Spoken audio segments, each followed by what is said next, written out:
Mais qui est donc Guillaume Soro? La langue ivoirisée nous aide en une formule. Elle dit « il n'y a pas son deux ». Il est Guillaume Kigbafori Soro et personne d'autre.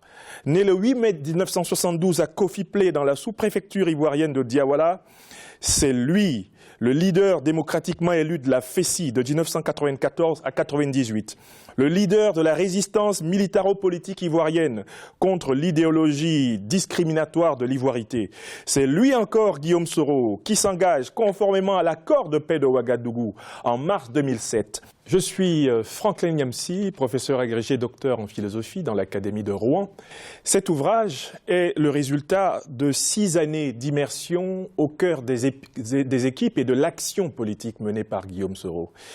Il est en réalité une synthèse d'observation, d'analyse, de réflexion inspirée par le contact avec un homme politique innovant de ma génération africaine, un homme qui se caractérise comme phénomène par 3 aspects. Premièrement, on ne peut pas comprendre les 25 dernières années de l'histoire politique de la Côte d'Ivoire, son pays, sans prendre en compte l'action magistrale qu'il a menée dans le mouvement syndical, dans la résistance contre l'exclusion et dans la refondation de la République inclusive d'aujourd'hui. La deuxième raison qui me pousse à écrire ce livre, c'est de parler d'un Guillaume Soro qui a une dimension originale en tant que politique. Il rénove la politique dans son pays par la pratique de la communication de proximité à travers les réseaux sociaux.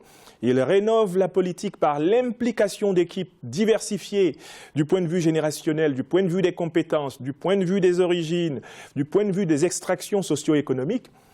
Et la troisième raison qui me pousse à écrire ce livre, c'est de montrer le phénomène Soro comme un phénomène de communication politique, de transformation de l'agir communicationnel dans l'espace africain, à travers précisément une implication du peuple, une implication de l'écoute, une implication de l'intelligence collective dans la transformation de la société, afin de combattre quoi? La pauvreté, combattre l'ignorance, combattre les discriminations, combattre la désespérance et fonder une grandeur concrète à travers, une innovation économique, une innovation culturelle, une innovation politique permanente. Ma source d'inspiration, c'est de voir comment, parti de son nord de la Côte d'Ivoire, son nord natal de la Côte d'Ivoire, un jeune Ivoirien d'extraction modeste est capable de peser sur l'histoire syndicale de son pays, de peser dans l'histoire politique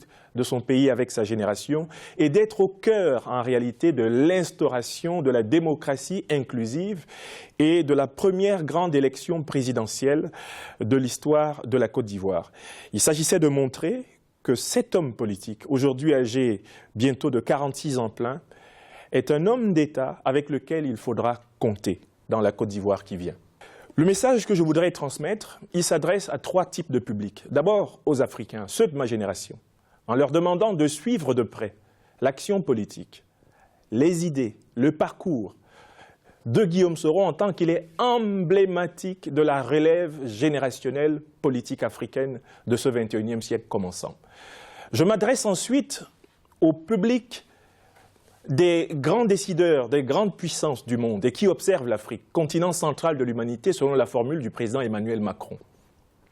Il faut être attentif à ce que Guillaume Soro représente. En réalité, c'est le renouveau de la classe politique africaine. Guillaume Soro incarne ces dirigeants qui vont négocier l'avenir de l'Afrique dans le 21e siècle en cours.